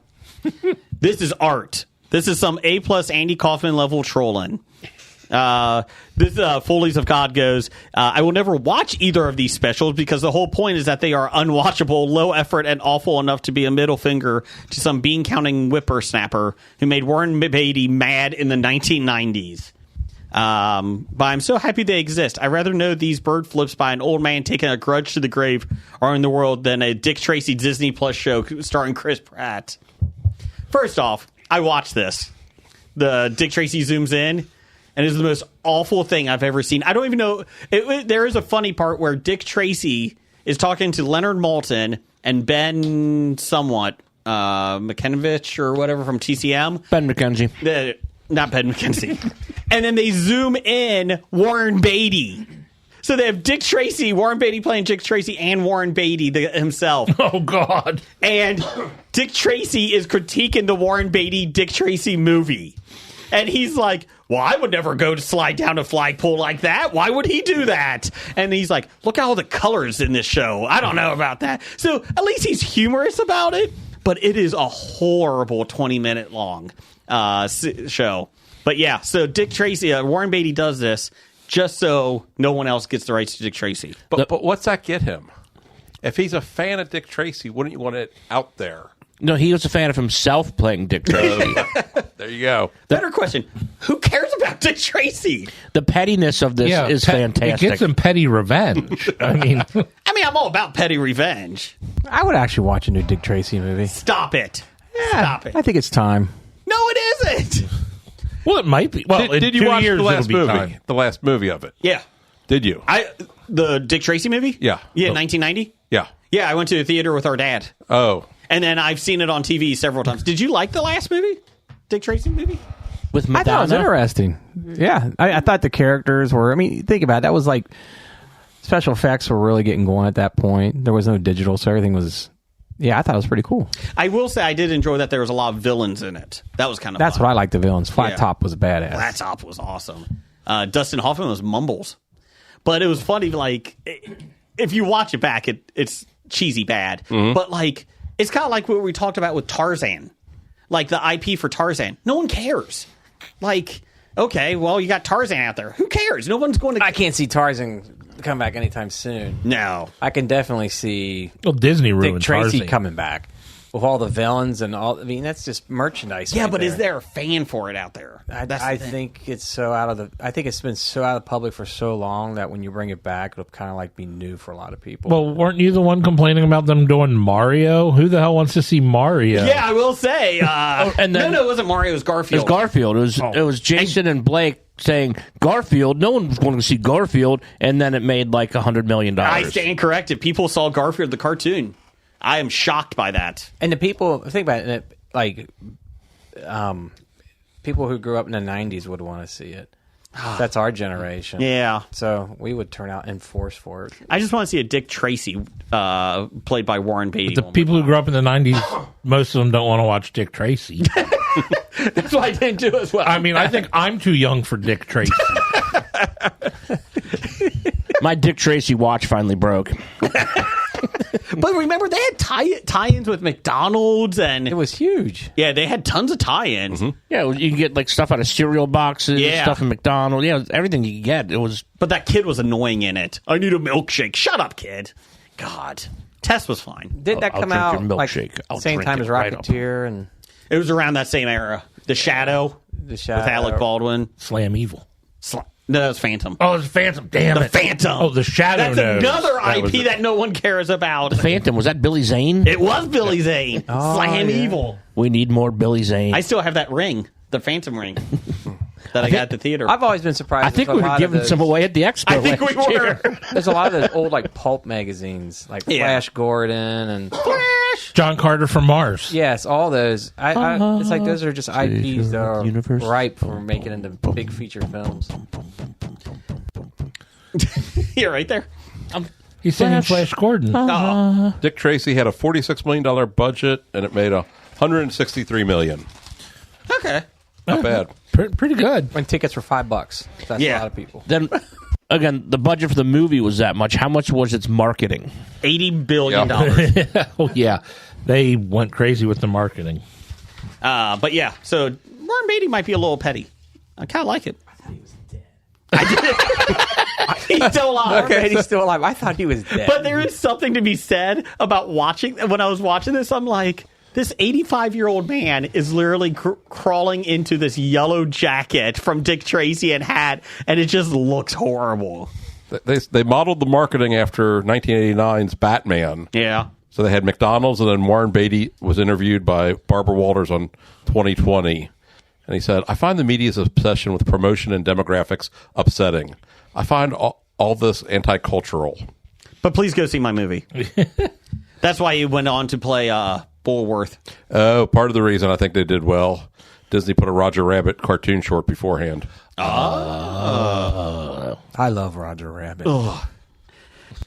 Andrew, we both have the love for pop culture and geeky stuff, but our movie taste is not similar. You hate Roger Rabbit? I did not like Roger Rabbit. Really? Yeah. He didn't like Tummy Trouble or anything. No. What about the original comic that Roger Rabbit was in? No. I don't remember that. That's what. The They killed Roger Rabbit in it. Oh.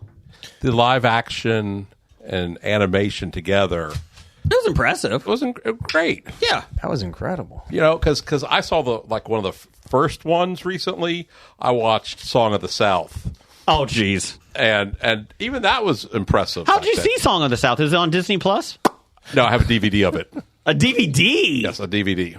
I have one too, and apparently, like, there's one country that bootlegs the Song of the South DVDs, and you can order it from them. And I've never saw it, so I just like, what the hell? I'll watch it to see. How what- bad was it? I got about halfway through and fell asleep. So The beginning's really bad with the actual people. Once the animation comes in, I mean, it is thinking it's 1946 and the way they did it. It's pretty impressive. But nobody fucking cares about Brer Rabbit. What do you mean? Brer Rabbit's awesome. No! It's Yes. a horrible character. No, it's not. When they redid Splash Mountain, good. Nobody fucking cares about that. I like rabbits. So I like Roger Rabbit, I like Brian rabbits. Rabbit. I like all rabbits. Are you George? I like turtles. What are you dressed up in? Bugs Bunny. I like turtles. Are you George from Mice and Men there? It's good rabbit. Good rabbit. Snap. Don't let him pet your dog. He's like Gossamer from Looney Tunes. I will hug him and squeeze. Oh, no, that was George. That was the... George, yeah. Yeah, the Yeti. Anyways, last thing. Per Variety, authorities in Nashville have confirmed John Bon Jovi helped save a woman's life after persuading her not to jump from a bridge. The Metro Did Nashville... he say he'd retire from singing if she didn't? Stop it. Oh. The Metro Nashville Police Department said the musician helped persuade an unidentified pedestrian to safely come off the ledge of the I'm not even going to try that name, pedestrian bridge. Siegenthaler. Yeah, there we go. The department also posted a video clip of the alleged interaction on YouTube, since it has since been removed, with the video circulating widely online. Let's see here. A shout out, quote, a shout out to John Bon Jovi and his team for helping a woman on the bridge. Siegenthaler. Bon Jovi helped persuade her to come off the ledge over the Cumberland River to safety, the Nashville PD said in their social media post. Takes all of us to help keep each other safe. The video posted by authorities is pixelated, but allegedly shows Bon Jovi and an unidentified member of his team speaking to a woman who is standing on the outer ledge. After a few moments, their pair pick up the woman and place her back on the walkway. Representative for Bon Jovi did not respond to Variety's request for additional context and said to fuck off. CNN reports that the confrontation occurred as Bon Jovi was filming a music video. Doug, new music video. They also cite Nashville authorities who claim the woman was taken to a local hospital for treatment and evaluation shortly after the interaction. If you or anyone you know is having suicide thoughts, please call the National Suicide Prevention Lifeline at 988 or go to speakingofsuicide.com/resources. Where was John Bon Jovi to save Riley Strain? I don't know who that is.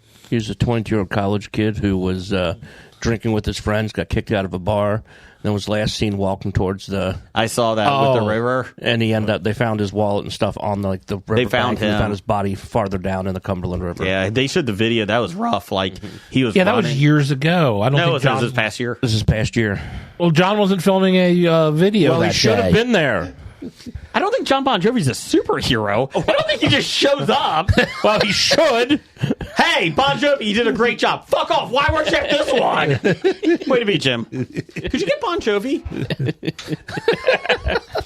He is my favorite musician. He's too busy superheroing. He's not a superhero. But he is amazing. I'm trying to make a comment to get suspended again. It's my life. It's Please stop. Please stop. I don't want to live Okay. forever. Hold on, I won't sing the rest. Ready? Okay. I don't trust you. You're going to sing as soon as I'm I not turn gonna on your sing, I promise. microphone. I'm not gonna This sing. is like when It's Scab. the drums. Ready? Boom, boom. That's the part. This is like when Scab Jeff does karaoke and he sings Pearl Jam Black. Oh, Pearl! He kills And he that kills song. it. He literally strangles it to death. That's what Jason does with every Bon Jovi song. You kill it. That is funny when Scab Jeff he's singing and it's like, oh, I love this song. Please stop. You're killing it. And then he's get done and goes, oh, I killed it. Like, Speaking yeah, of you concerts, did. Andrew, weren't you going to see Robert Plant? at a concert? I was. Are you a bit Addicted to Love fan? Oh, Jesus Christ. Goodbye. No, not Robert. Now he's leaving. Andrew's just No, he's leaving not. now. Way to go, Jason. I literally have told that joke to him like 87 times. I think he wants to punch me 87 times. And the first time I actually was truthful, like, Addicted to Love? He's like, he's from Led Zeppelin, you idiot. Yeah, Robert Palmer passed away like 15 years ago. Did he? No. He did. That's why I'm offended by the joke you're making. I feel bad. No, you don't. We got some box office news? Oh, I probably hit a button here somewhere. Oh, yeah, I'm going to talk about this. It's time for He died 21 years Box ago. Office Box. Robert Palmer? Yep. Yeah. Well, that was right in the middle of the bumper. I probably should have muted everyone before I hit that button. My bad. But okay, it was even longer than 21. Wow. He was great in Power Station. Love that movie. Okay, you can go now. We'll lock up on our way out. What's the box office news? Coming in at number 1 for the second straight week, Beetlejuice made $51.6 million, a total of $188 million Look at that, Jason. on a $100 million budget. You look at that. People like it. This doesn't mean they have taste. I kind of agree with Jason on that one. That's the sad My part. daughter really wants to watch the original. She saw like 30 minutes of it the other day when we were watching, like flipping through. And I was like, this is brutal. And she's like, Dad, will you watch it with me? I was like, yeah. And my wife's like, seriously? I was like, I will. I'm a big Tim Burton fan. I went and saw it on like a preview night, and I enjoyed it. I give it a slightly above average, you know. B minus. And then my wife, she said the same thing, and then she was just like, but then like everybody keeps saying how great it is. She's like, I think I need to see it again because everybody says like this is the best movie all year. She goes, I, you know, sometimes when you see a movie and then you have to watch it again to make sure how you feel about it. She goes, I think I need to see it again. So I might have to go see it again with her. Bring Jason with you. God, no. Nothing about this movie. Ugh. I love Tim Burton and I love Beetlejuice. It's So. got Winona Ryder. Did you see? I like Winona. We do agree on one Yeah. film. Did you see they're re-releasing Sleepy Hollow in the theaters? Oh, yeah, I'll definitely go see that. October 13th and 16th, I think. Ooh, for Halloween. I love Sleepy Hollow. That's probably my favorite Halloween movie, I think, is Sleepy Hollow. That's a good one. I just love that movie.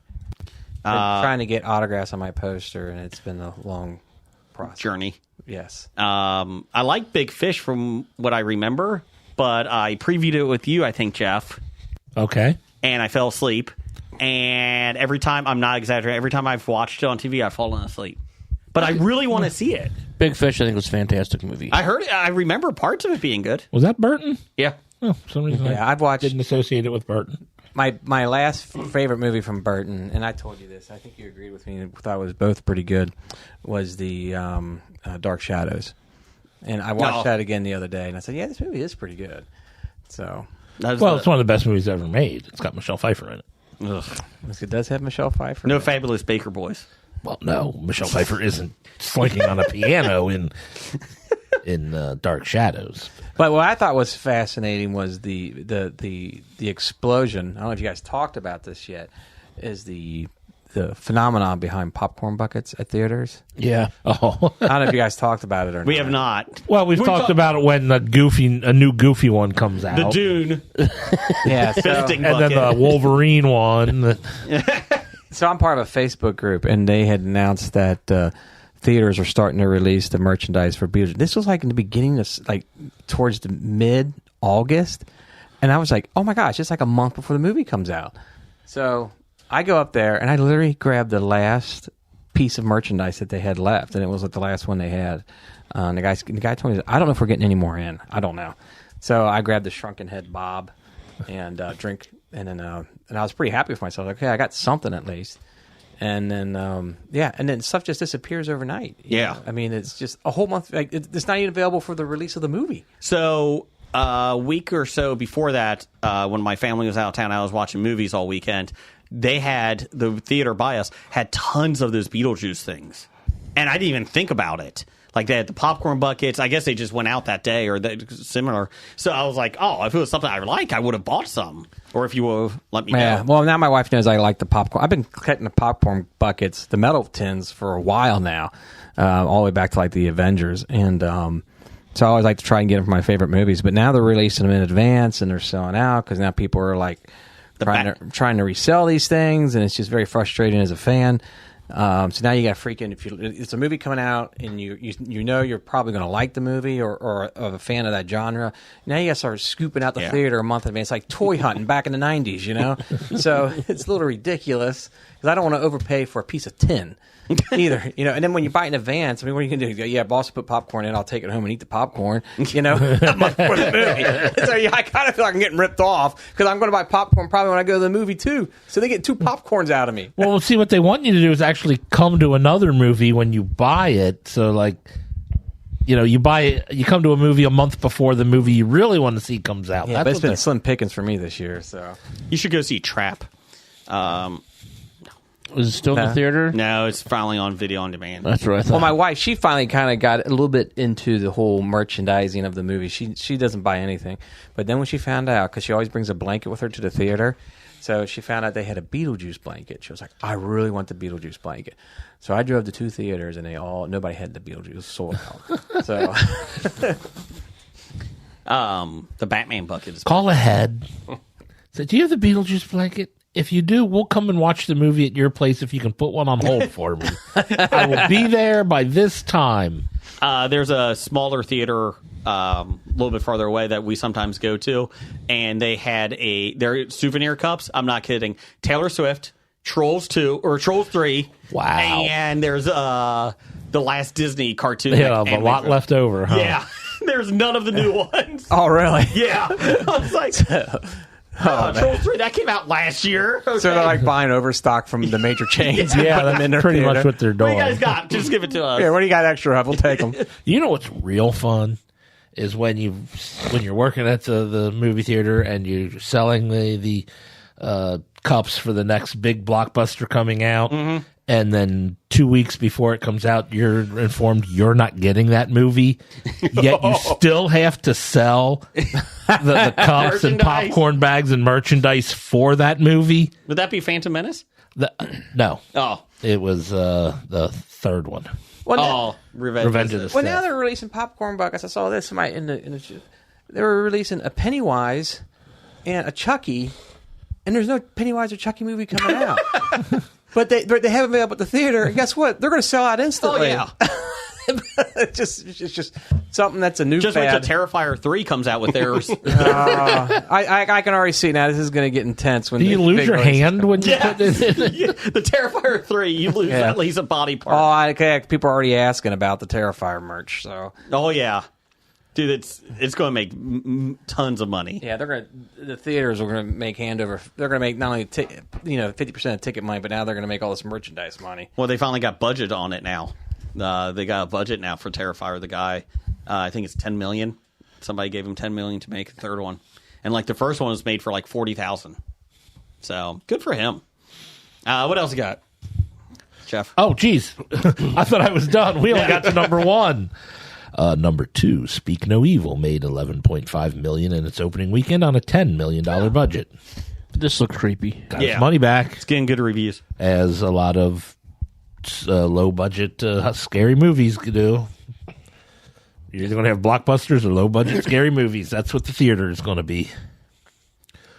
Deadpool and Wolverine come in at number 3, making another $5.2 million, a total of $621.5 million on a $200 million budget. Needs $2 more million to surpass Infinity War, I think, and it's going to be 13th overall. That's Inside what it's Out. going to end up at 13th overall. They think it might actually get up to 11. If it gets to 635, I think it passes Barbie. Inside Out 2 has to make like 500,000 to pass Jurassic Kingdom for number 10. Infinity War's that low? Yeah. Wow. Is Inside Out 2 just making a bunch of money because it's really great? I haven't seen it. My wife wants to still. It's enjoyable. It's really good. Is it enjoyable? Okay. Yeah. Is it that good, or is it just because there's been no kids movies? Both. No, there have been some kids movies. Well, Garfield. Then- All right. There's been like no Me. kids movies that kids realize. It's cute. It's a good film. I mean, number 4 this week, Am I Racist, is a kids movie. No, I don't think it is. It made $4.8 million in its opening weekend on an unknown budget. I knew it was going to do well. I think Brian doubted it. You did actually. You did say it like Is 4.8 well? for a documentary. Yeah. For a documentary where they probably did it for about 400,000. Yeah. Okay. What else you got? And coming in at number 5, Reagan made another $3 million, a total of $23.5 million on a $28 million budget. Reagan is going to be in the box office until it gets its money back. It's just going to keep going. Yeah. It's like The Croods 2. The Croods 2 stayed around for a year. 28 million. It's at 23.5. So what? Another week. Number Yeah. 6, Croods 2. Croods 2 was awesome because during COVID, that's the only movie that stayed in the theater. Every week, Croods 2 made $52,000 this week. It's number 1 at the box office. Oh boy. Remember when we used to do the box office during COVID? It was the drive-ins. It was like this Yeah. made $782 was number This one one. paid $420. Yes. You know, my this Deadpool Wolverines. I really enjoyed that movie. I saw it twice. I might see it a third time. It's coming in Disney Plus soon. Is it? Yeah. But I think my favorite movies might be Twisters this year. I mean, it's close. It's close. Wolverine probably going to beat it. Deadpool Wolverine's going to beat it. But Twisters, I really enjoyed it. Stop it. Now, didn't he just say there was slim pickings for him at the go to the theater to watch movies? And he just said he's seen Deadpool and Wolverine twice and Twisters. Yeah, and Beetlejuice. And Top Gun 16 times. Probably. Yeah. my son Gabe actually watched Top Gun 2 the other day. I want to watch that, so he watched it on his own. He came down and said, "Can you watch the first one with me?" So You say no. it was late. I was like, "Son, I got to get ready to go to bed, and you should be going to bed too." It's like 10 o'clock at night. It's 2 a.m. in the morning. What are you doing up? This is why I'm not getting up on time. But you have to watch that sand volleyball skit that I've seen. Oh, Top Gun. Tom Cruise abs. Playing I think it's more Rick Rossovich. with the boys. They are making a third one, I hope, right? Yeah. The second one made money. Why not?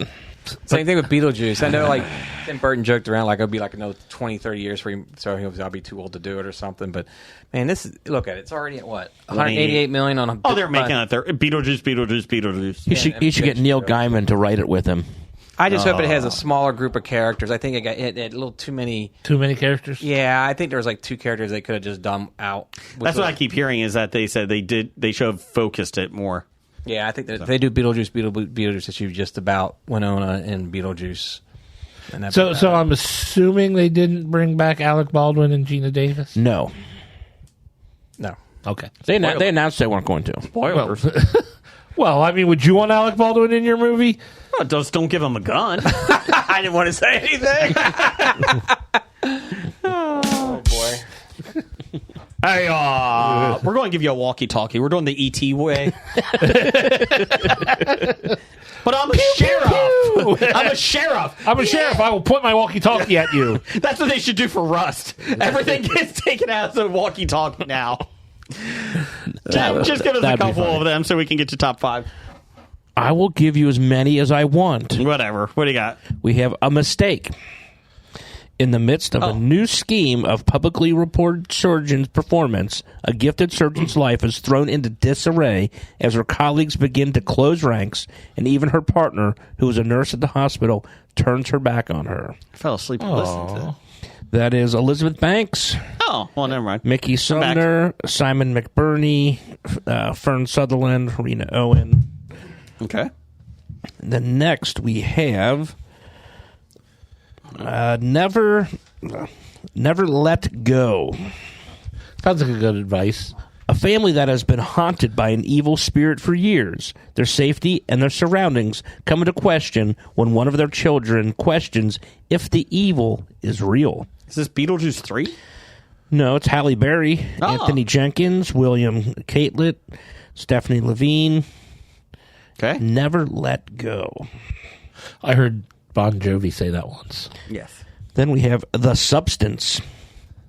A fading celebrity decides to use a black market drug, a cell-replicating substance that temporarily creates a younger, better version of herself. I bet you it goes against her. Bet you he tries to kill her. Is that movie like what's it called? Dead with the two Y with the guy. Death Dead becomes Alive? her. That's it. Death, Oh. Death becomes her. That's what it sounds like almost. I heard they were going to make a remake of Death Becomes Her. Maybe they didn't and made this instead. Oh, The Substance has Margaret Qualley, Demi Moore, Dennis Quaid, Hugo Diego Garcia, or Oscar Lesage. okay. The Substance. Otherwise known as Flubber. Yes. Then we have What We Find on the Road. Roadkill. A strange dad challenges TJ with a vintage car on his 18th birthday, urging a cross-country trip. With eccentric companions, TJ embarks on a humorous, resilient journey, realizing life's longest roads can lead home. Hey, look, giant ball of twine. We are not going to get out and see the giant ball. This is Getting out to see the giant ball of twine. This movie stars Finn Haney, William Chris Sumter, Paul Guilfoyle, Ross Partridge. I know Paul Guilfoyle. Yes, I know Partridge and Pear Tree.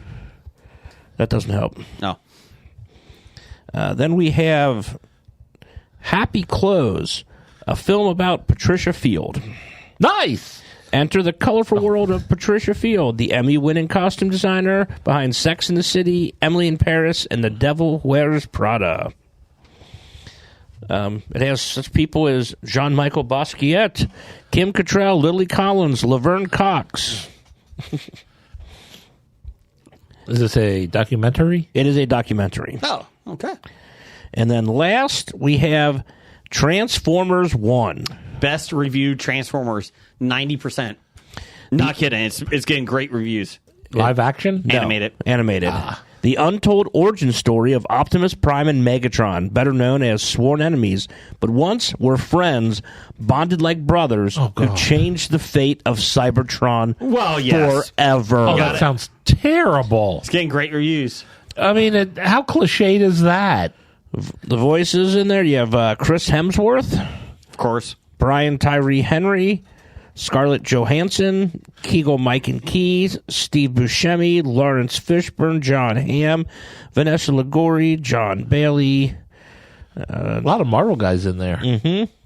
James Remar.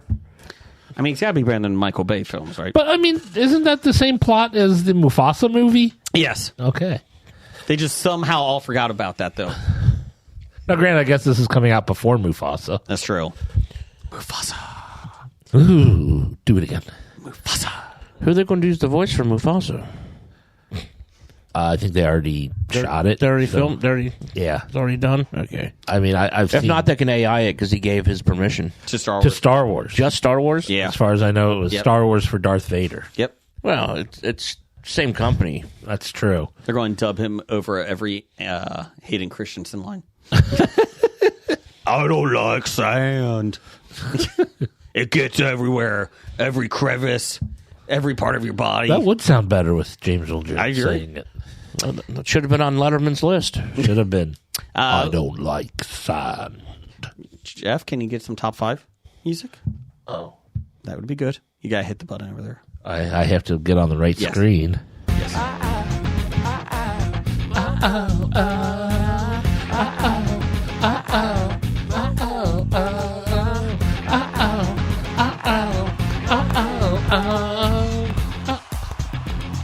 Boy, oh boy, weren't they great. That's the lobotomized monkey. And now, the top 5. Woohoo! Watch Top it- watch this. 5. Oh, it's top 5. What's top 5? According to this, it's top 5 favorite robots. Whoa. I thought it was top 5 cereals. No. Or I'm sorry, Cereals too. top 5 famous robots from pop culture. Okay. That's my nod to Jeff Garlin. How in that show, the Goldbergs, he always said robot. Oh. My number 5. All right, Jason, what's your number 5? Roboto from He-Man. It was his buddy. That was the robot. That was the first figure I got. Not first figure, but he was a robot figure, and he was a really cool action figure. And so, horrible character in the cartoon. But I'm going with it. Well, they were all horrible characters in the cartoon, except for Fisto. Fisto. Jim. I don't know if it's a robot, but I'm going with it. Max Headroom. Doug is on your list. No. I like it. Andrew, what you got? I didn't prepare for this. It don't matter. Just throw out a robot. Just throw out anything. Well, okay, since he brought up a robot from He-Man, I'll bring up another robot from He-Man. Oh, yeah. The Horse Strider. Oh, Horse Strider. Yeah, that's a good one. The horror what? Yes, the Horse The Strider. horse strider? It's a different type of He-Man. It's his steed that we ride, but it was a robot. Yes. It was a machine. Didn't you have that too? As a Yep, boy? I did.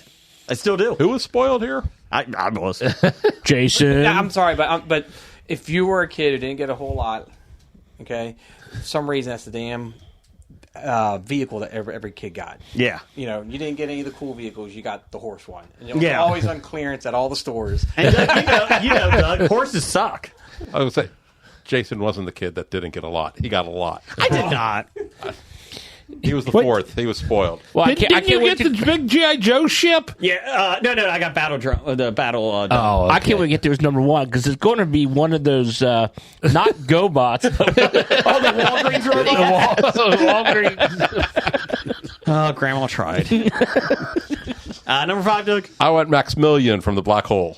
Oh, horrible film. Great characters. Only Maximilian? You're not Only going- Maximilian. You didn't like the other Cylon? robot? Vincent. That's his name. I don't No, remember. no. Okay. Number 5. Oh, number 5. I went with Vicky. Oh, from Small Wonder. Small Wonder. I That's a mean, good one. best robot ever. Yeah. Or 5th best, I guess. Number 4. Number 4, I went with Cheese. Who's that? From Mac and cheese on Friends. Joey's show. Joey's Oh, show Cheese. where he was paired up with a robot. Yes. The robot was named Cheese. He played Mac. Number 4, Doug. Phil Coulson when he was a life model decoy. Life model decoys. I didn't even think of those. Andrew. All right, I got one, and see if anybody knows the name of this robot. Okay. But I don't know if it's a robot, cyborg. But Close enough. Doesn't matter. Still counts.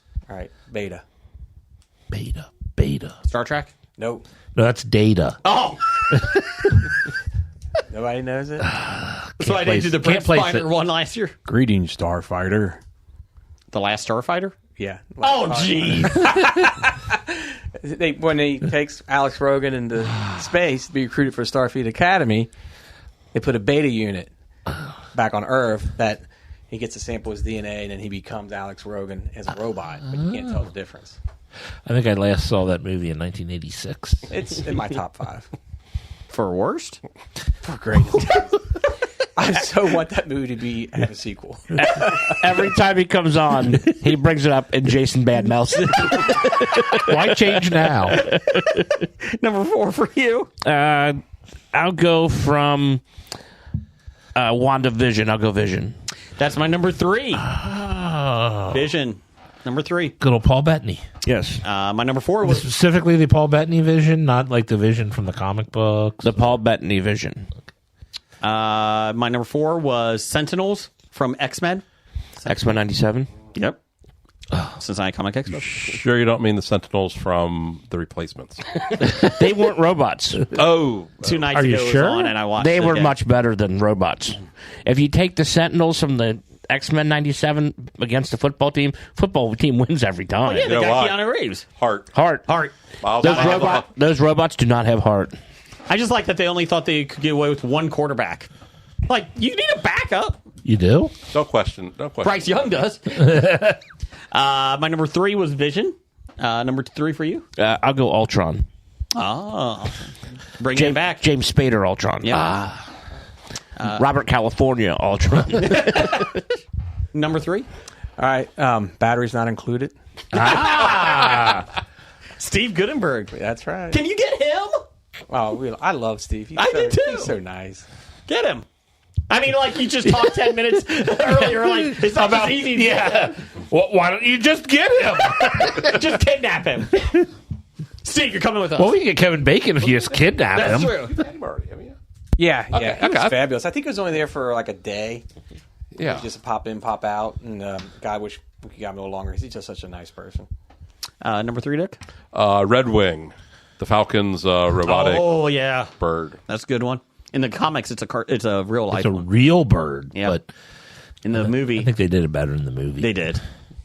Number 3? Number 3 for me is the Osimo 4000.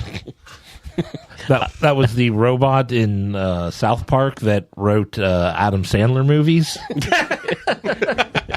Well, it turned out it was just Cartman in a cardboard box that everybody thought was a real robot, except for everybody except for Butters and the parents. No, Butters thought it was a real robot. Butters did, but the other kids didn't. They knew it was Cartman, and all Cartman was doing was trying to make fun of Butters and then get his. Oh, he was trying to get close to Butters to steal the videotape because Butters had a videotape of him doing something. Of him playing with Polly Prissy Pants and doing the tea party in the backyard. Yeah. Number 2? Number 2 for me, I picked Robot Santa From Futurama. Oh, okay. He is the Santa in the future. He is a killer robot who once a year comes out and kills everybody who's not locked safely away at home. Doug, number 2? Data from Star. Oh wait, no, that's Star Trek. Fuck Stork. Wally. Wally. Wally from Star Trek. Number 2, Andrew? Rosie. Oh, that's the my number 2. Jetsons? From the Jetsons. Anything that cleans. Yeah. So just a Roomba. Yeah. Wait, we agree on something? DJ Roomba I from forgot all Parks about- and Rec. The stars must align for that. I like the Rosie one. Put on the board, number 2. I'll do Bender from. From He Futurama. bends things. Bender Bending Rodriguez. Okay. Number 2 was Rosie from the Jetsons for me. Number 1, K2SO from Rogue One.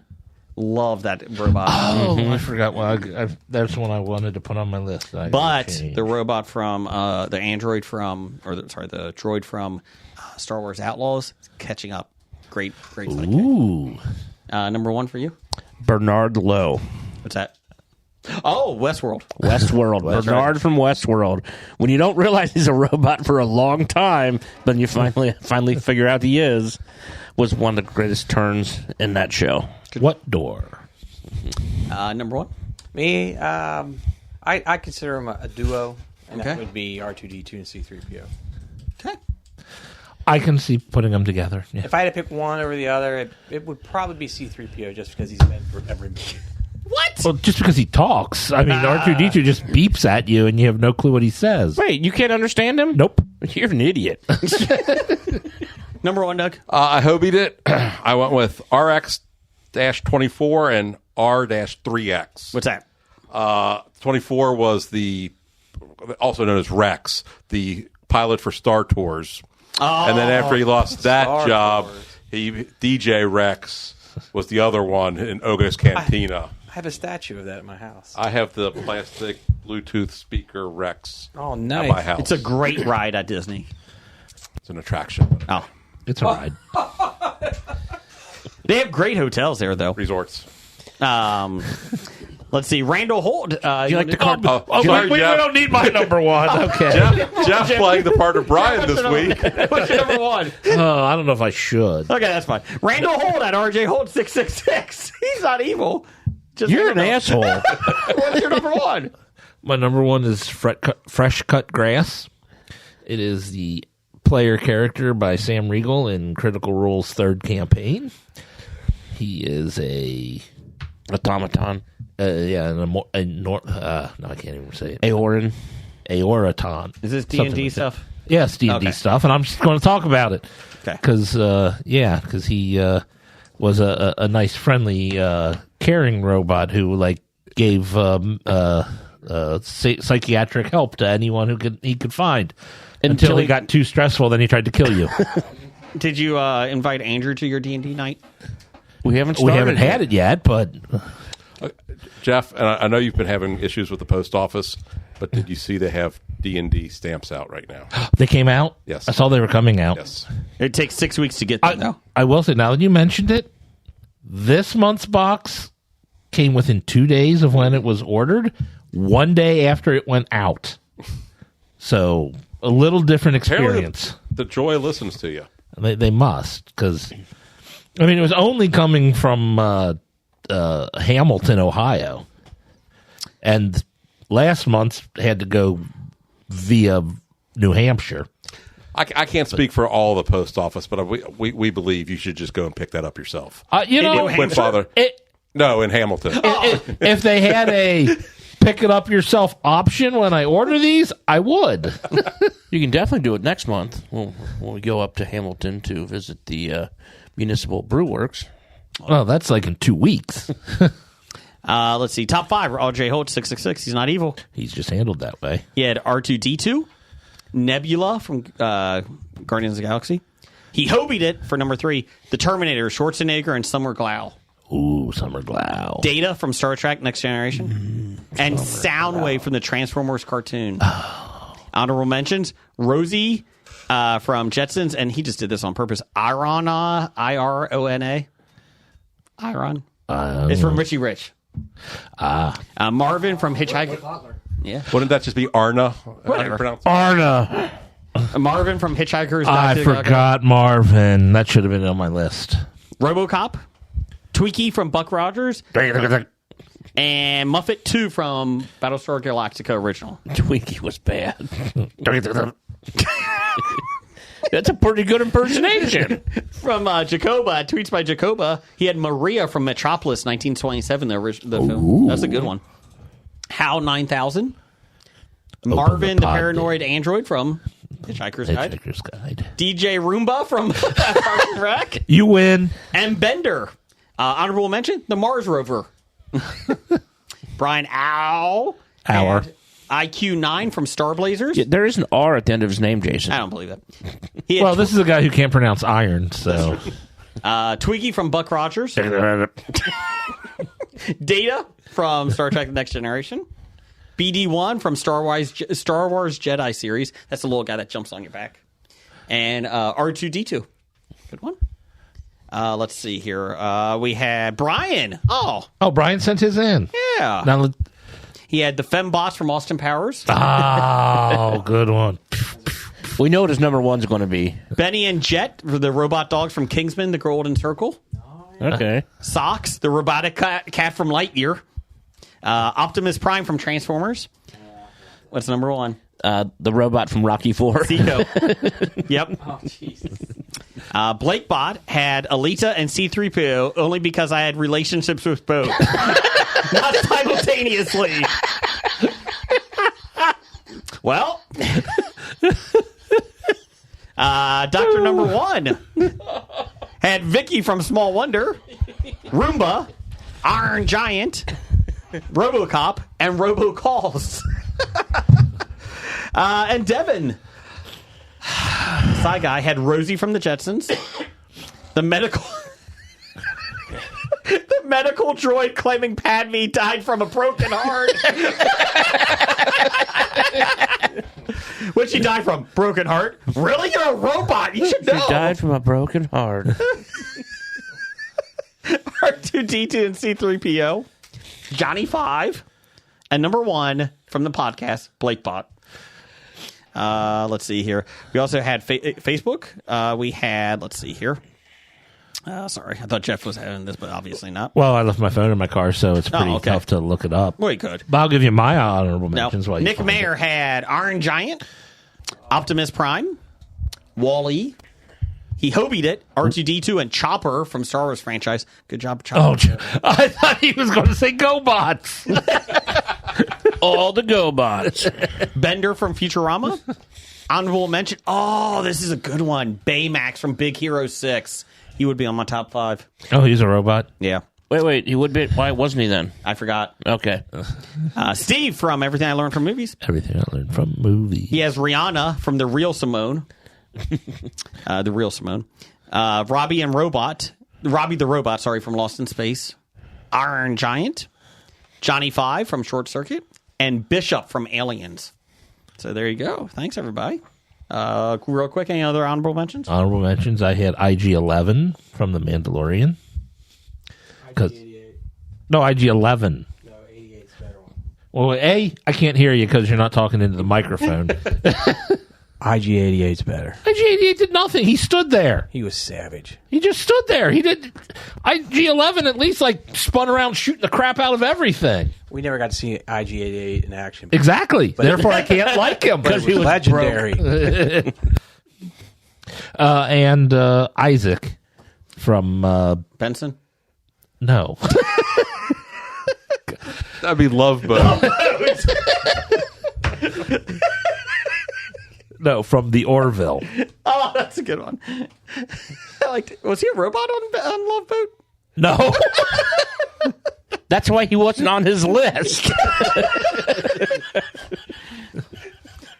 The Love Boat. Romance and fucking. Bad idea of the week. Number 18, Jason singing. Do you know that I really don't know many songs? Yeah, you know the titles. Yes, I do. I know you don't know the Gummy Bears theme song. Gummy Bears. Oh, I shouldn't have said And he doesn't That's know the my Love fault. Boat theme song either. The Love Boat. Exciting and new. Come aboard. We're expecting you, the Love Boat. You guys Soon need to be we'll off tune a little bit more so we don't get another copyright. run. Who had titles for the show? I have a couple. I threw my pen into the green room, so I only have one. I have Combat Caves. I have double scabies. Ew. I like bad breath. And I cannot lie. I'll control your sentiments. And I'm all about petty revenge. I like that one.